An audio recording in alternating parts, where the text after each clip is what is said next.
Hello everyone, welcome to my channel Students Club. This is Shamir Khan and today I'm going to tell you that what are statements in JavaScript. तो students सबसे पहले हमें देखना होगा कि statements use किस वजह से होती हैं। जो इफ़ एल्स की स्टेटमेंट्स यूज़ करते हैं हम लोग, वो किस वजह से यूज़ होती हैं।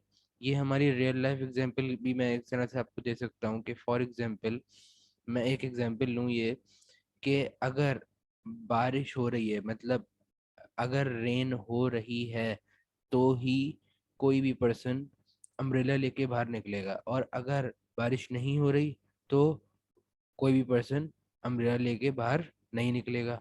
तो तो कंडीशंस आ जाती हैं इसमें। तो स्टेटमेंट्स इसको हम कह रहे हैं। सही है, मतलब कंडीशन आ गई आपके पास कि अगर बारिश हुई, इफ बारिश हुई, इफ इट रेन्स, तो वो तो अम्ब्रेला लेके वो बाहर निकलेगा। लेकिन अगर बारिश नहीं हुई तो वो फिर अम्ब्रेला को जाहिर सी बात है घर पे ही छोड़ेगा। तो ये जो हमारी स्टेटमेंट्स हैं कि इफ वाले वाली जो कंडीशन आ जाती है, इफ और एल्स टाइप की जो कंडीशन आ जाती हैं, उसके लिए हम स्टेटमेंट्स किस तरीके से जावास्क्रिप्ट में एग्जीक्यूट करेंगे वो हम देख लेते हैं। So students, let's get started. सबसे पहले हमें अपना वीएस कोड ओपन करना होगा। ये सारा पुराना कोड मेरा वही लिखा है जो मैंने लास्ट क्लास में आपको जावास्क्रिप्ट का के ऑपरेटर्स के बारे में पढ़ाया था। अगर आपको कुछ रिवीजन करना है तो मैं लिंक डिस्क्रिप्शन में दे रहा हूँ, और आप मेरी पुरानी वीडियो से इसको रेफर कर सकते हैं। सही है। अच्छा स्टूडेंट्स, तो हमें सबसे पहले इफ और एल्स एग्जीक्यूट करवाना है, तो उसके लिए हम क्या करेंगे। हमने क्या किया, मैं कर लेता हूँ एक वेरिएबल सपोज। सही है, वेरिएबल तो सबको क्लियर होगा। वेरिएबल ए इक्वल्स टू, मैंने कहा कि मैं यूज़र से इनपुट ले लेता हूँ। सही है, इसलिए मैं प्रॉम्प्ट लगा रहा हूँ। अच्छा, मैंने कहा कि if if age enter your age. सही है, एंटर योर एज, और सॉरी कॉमा डाला मैंने, और इधर मैं लिख देता हूँ एज। सही है। अच्छा, एक बात याद रखिएगा स्टूडेंट्स कि यहाँ पे अगर आपने सिंपल प्रॉम्प्ट लिखा तो इस ब्रैकेट के अंदर, एक मिनट मैं इसको एग्जीक्यूट करके दिखाता हूँ, उसके बाद ही समझ आएगा। मैंने इसको टर्मिनेट किया। सही है, मैंने कंट्रोल एस किया, मैंने इसको राइट क्लिक किया, कॉपी पाथ की, रेंडर कर लिया, रेंडर कर लेते हैं इसको। मैंने यहाँ पे कंट्रोल प्लस वी किया, और यहाँ पे मेरे पास आ गया एंटर योर एज लिखा था और कॉमा डाला था, फिर मैंने एज लिखा था, तो जो कॉमा के बाद आएगा वो यहाँ पर आएगा।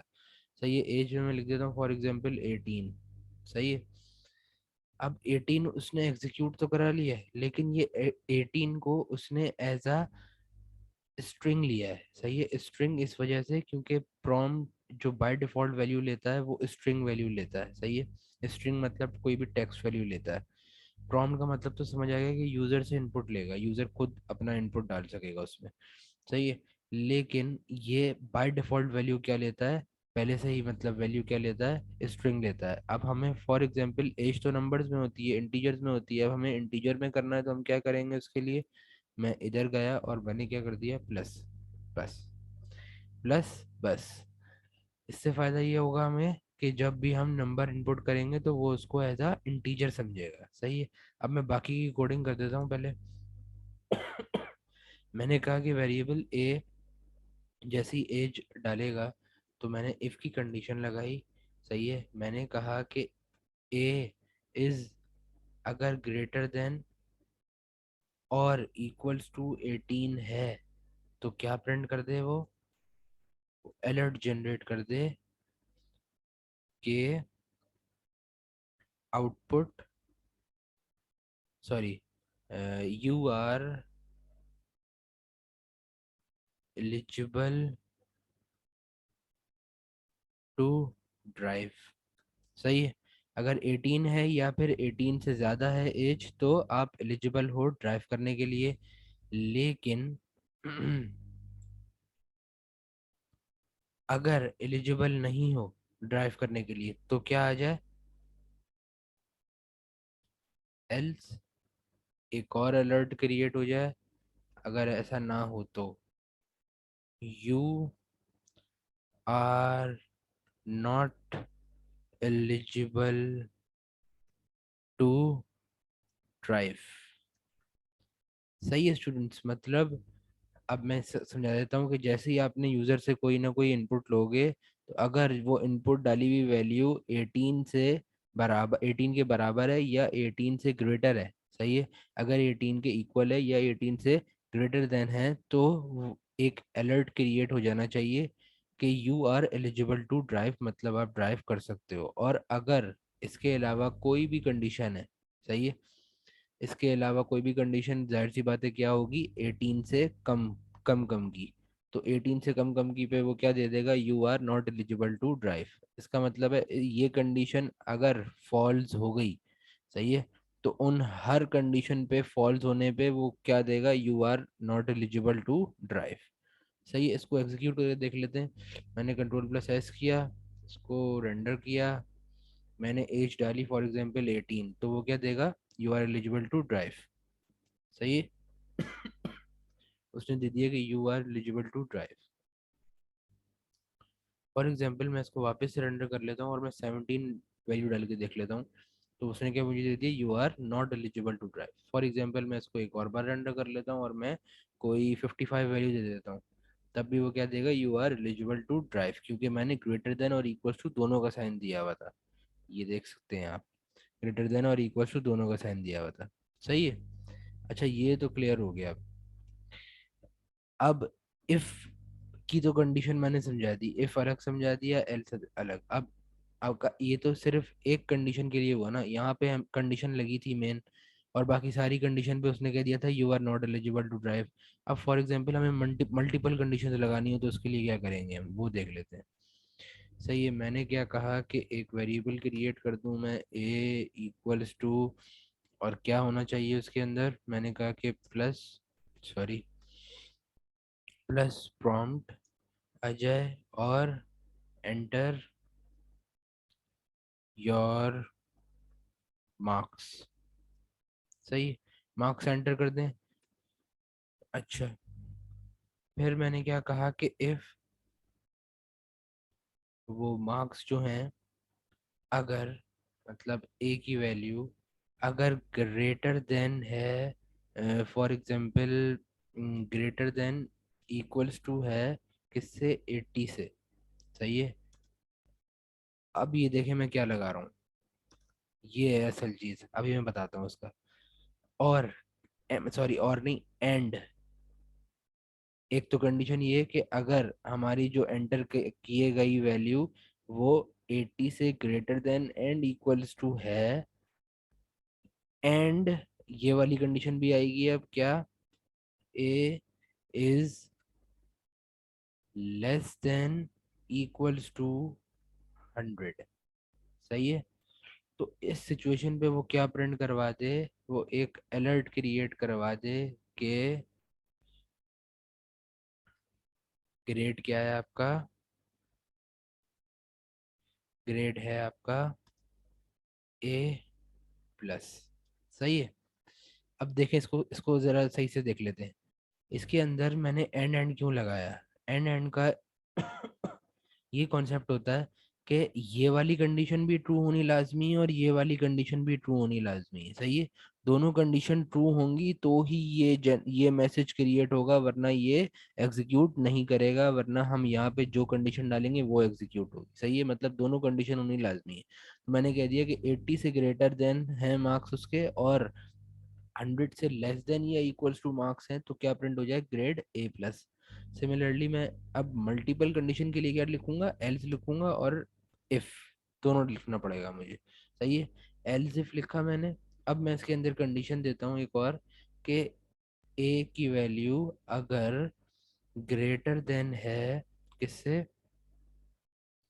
फॉर एग्जांपल 70, सॉरी इसको कर लेते हैं, लेस देन है और इक्वल्स टू है, एक minute, less than equals to है किससे, हमारी लेस देन इक्वल्स टू है 79 से, सही है। और फिर मैं इसके अंदर कंडीशन क्या लगा दूंगा, एंड की, और मतलब एंड अगर ए की जो वैल्यू है वो लेस देन है, सॉरी नहीं, ग्रेटर देन है, हाँ, ग्रेटर देन है किससे, 70 से, सही है। Greater than and equals to कर लेते हैं इसको, greater than and equals to है 70 से, तो क्या प्रिंट करवा दे वो, एक अलर्ट क्रिएट करवा दे कि ग्रेड क्या है, बी है, सही है। सिमिलरली इस कंडीशन को ही मैं कॉपी पेस्ट कर दूं, अगर control plus C, control plus V, कि एल्स इफ हमारी कंडीशन 69 है, सही है, 69 से लेस देन है या इक्वल्स टू है, और इधर क्या आ जाएगा 60, तो हमारे पास क्या ग्रेड प्रिंट हो जाए, बी नहीं, सी, सही है।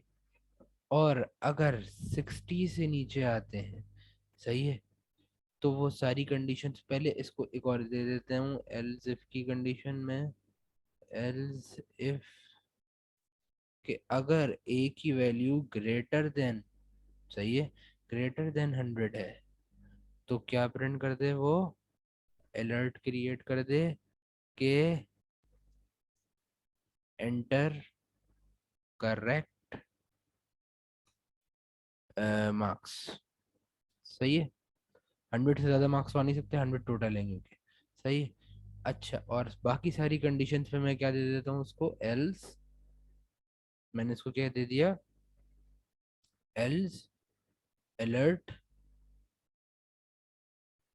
बाकी सारी कंडीशंस पे मैंने उसको क्या दे दिया, एल्स अलर्ट जो हमारे पास, हाँ, ग्रेड एफ मतलब फेल, सही है स्टूडेंट्स, ये क्लियर है। अब इसको रेंडर करके देख लेते हैं, कंट्रोल प्लस एस किया मैंने, इसको रेंडर किया, कंट्रोल प्लस आर किया।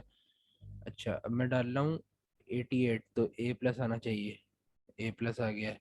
फिर से इसको रेंडर करते हैं, मैं डालता हूँ 77, तो बी आना चाहिए, बी आ गया। इसको रेंडर करता हूँ मैं, फॉर एग्जांपल 10 डाल देता हूँ तो फेल आएगा, सही है। कंट्रोल प्लस आर करता हूँ, फॉर एग्जांपल 101 डाल देता हूँ, 101 जो होता ही नहीं है, तो वो बोल रहा है एंटर करेक्ट मार्क्स, सही है। फिर कंट्रोल प्लस, सॉरी एस दबा दिया मैंने गलती से, कंट्रोल प्लस आर कर देते हैं, सही है। 55 डाल देता हूँ फॉर एग्जांपल, तब भी वो फेल देगा। कंट्रोल प्लस आर कर लेते हैं, 66 डाल देता हूँ, तब भी तो उसने ग्रेड सी दिया। समझ आ गया स्टूडेंट्स, ये तो ये हमारे पास स्टेटमेंट्स, यहाँ पे कंडीशन सारी ऐसे हो गई। अच्छा, फॉर एग्जांपल मैं यहाँ पे और लगाना चाह रहा हूँ, ये एंटर के ऊपर वाला जो बटन है, शिफ्ट दबा के एंटर का ऊपर वाला बटन आप एक्सेस कर सकते हो, ये कर सकते हैं, ये और का ओ आर यूज होता है, तो ये और मतलब इन दोनों में से कोई एक भी कंडीशन ट्रू हो गई तो वो ये वाला मैसेज प्रिंट कर देगा। एंड में क्या करते थे, इन इन दोनों कंडीशंस को ट्रू होना लाजमी है तो ही वो ये चीज प्रिंट करेगा। और और में क्या कर रहे हैं, और में हम लोग या तो ये कंडीशन ट्रू हो गई या फिर ये कंडीशन ट्रू हो गई तो ही वो ये एग्जीक्यूट करा देगा, मतलब दोनों कंडीशन ट्रू होना लाजमी नहीं है और में, सही है। अच्छा, तो स्टूडेंट्स उम्मीद है कि आपको यहाँ तक वीडियो मेरी पसंद आई होगी। अगर आपको पसंद आई है तो please like comment share and subscribe my channel. Thank you very much, stay blessed, लाफिज, गुड नाइट, शब्बा खैर, फिर मिलते हैं।